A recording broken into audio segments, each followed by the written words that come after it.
Well, Malaysia's top opposition leader looks set to make a return to Parliament after a decade-long absence. News reports from Malaysia say Anwar Ibrahim has won a critical by-election in the northern Penang state by a wide margin. It will be a remarkable comeback for a man who was sacked as deputy premier and jailed on sodomy and corruption charges.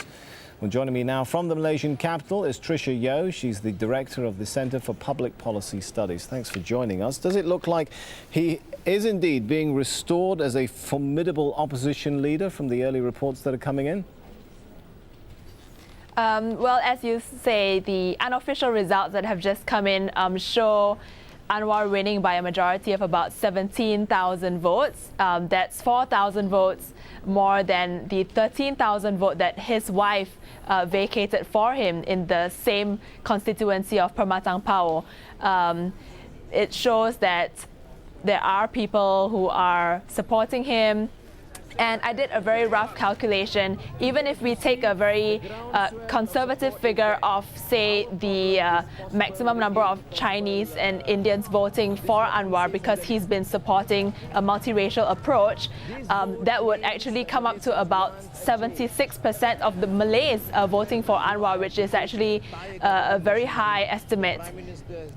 That would be quite significant because it would mean that he's receiving support from the mainstream of Malaysia. Would it be correct to characterize this as something of a turning point in Malaysian politics?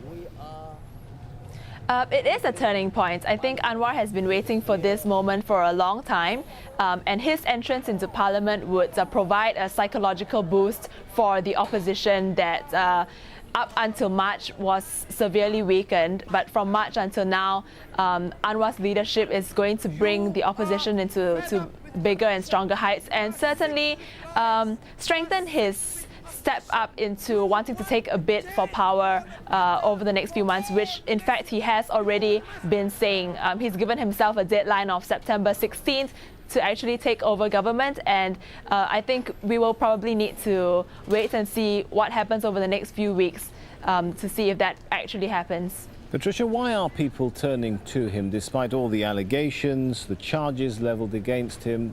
What is it that people find appealing in Anwar Ibrahim? Well, I think it's a combination of a few factors. The reason why people voted for him was because he's beginning to articulate a sort of new Malaysia, a new dawn for the country that for a long, long time people have not been able to see. The country has seen the Barisan National Government full of corrupt practices. Some of its powers have been abused, and so to a certain point it's reached a level of arrogance. So people are looking to Anwar to clean up the mess, looking at sort of economic progress for the country as well. And I think most importantly, he's been articulating a multiracial approach, which many people used to say that the Malays were not ready for yet. But looking at the results of this by-election, I think it's safe to say that he's been talking about the people supremacy as opposed to Malay supremacy, which unfortunately has been the flavor of our government for many, many years now. And I think the ethnic composition of this constituency actually reflects the ethnic composition of the country. So that again would tell you that perhaps this is a reflection of how the Malaysian public would vote, say a snap election was called again today. All right, some interesting analysis there. Tricia Yeo in Kuala Lumpur.